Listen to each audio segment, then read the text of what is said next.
ఈరోజు కదిరి రూరల్కి సంబంధించి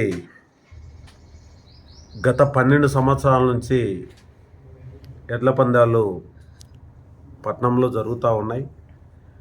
దీనికి మేజర్గా వైఎస్ఆర్ కాంగ్రెస్ పార్టీ నుంచి ప్రోత్సాహం ఎక్కువగా ఉంటూ, పార్టీలకు అతీతంగా జరిగినా కూడా ఎక్కువ ప్రోత్సాహం ఉంటూ ఇంతవరకు ఆ యొక్క కార్యక్రమం జరుగుతూ ఉంది.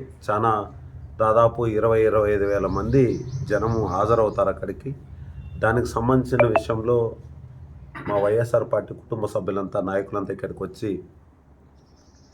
ఈ యొక్క స్థితిగతులు ఎలా ఉంటాయి, ఏర్పాట్లు ఎట్లా ఉంటాయనే విషయం మీద, మరియు ఏ విధంగా అందరినీ కలుపుకొని ముందరు పోవాలనే విషయం మీద చర్చించడం జరిగింది. 26వ తేదీ జరిగే ఈ ఎడ్ల పందానికి సంబంధించిన విషయంలో కదిరి నియోజకవర్గం నుంచి అందరూ హాజరై ఆ యొక్క కార్యక్రమాన్ని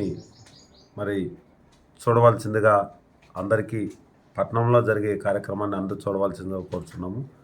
నాకు ఈ అవకాశం ఇచ్చిన మీడియా మిత్రులకు ధన్యవాదాలు, నమస్కారాలు తెలియజేస్తాను.